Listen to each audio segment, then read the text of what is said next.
Listen to the jets overhead. I'm Chaim, Malespin Sergeant Major, Combat Engineer Corps Elite Unit for Special Missions. I'm right near Rafah, right near the Egyptian border, southern Israel. I want to ask you a question.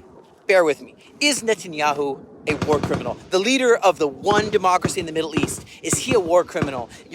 My answer might surprise you a little bit, but okay, if you ask one of these crazy protesters that are tearing up the world, not only in America, different countries and universities, the brightest minds, they'd say, yes, he is a war criminal. And they'd say, what about the ICC, the International Criminal Court, coming after him, saying potentially they might do an arrest warrant against Netanyahu and other leaders of Israel.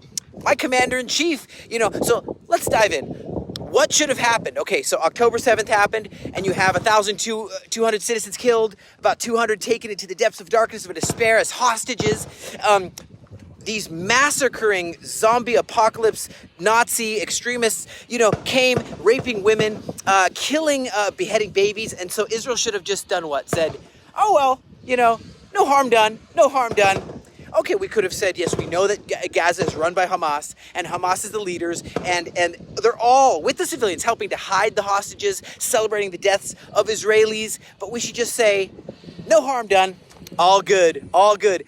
That would have made Netanyahu a war criminal, wouldn't it? If he, in the one democracy in the Middle East, we don't defend our citizens, that's criminal.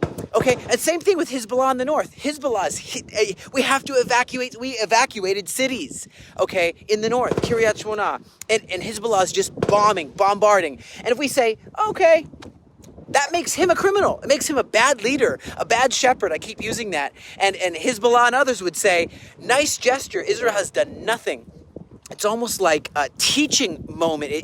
What it does is they smell the blood in the water, and wicked people, there are wolves out there, borrowing this shepherd analogy. There's wolves out there. The wolves smell the blood. They just say, hey, there's no shepherd. Let's just go and continue. And then you have terror around the world, global instability and terror everywhere. If Israel did nothing after October 7th, that Israel would have experienced a far greater genocide, far worse than October 7th. That isn't the full plan. They got stopped by heroes in uniform. That's how they got stopped, not because they decided to stop. A shepherd has to put an end to the attacks. Netanyahu would be held responsible for the genocide of Jewish people all over the world. And now there's some who respond this way, and they say, well, yes, okay, Israel should have attacked it and gone to rescue the hostages, yes. But do only a proportionate response. I keep hearing that, right? Do you mean exactly doing what they did to us? Like exactly 1,200 people, kill only that many, and not the terrorists. Don't dismantle terror. Don't dismantle the Hamas infrastructure. Don't blow up the tunnels. Don't rescue the hostages. Just say, we just want to take 200 or so hostages, 250 or so hostages, and that's all.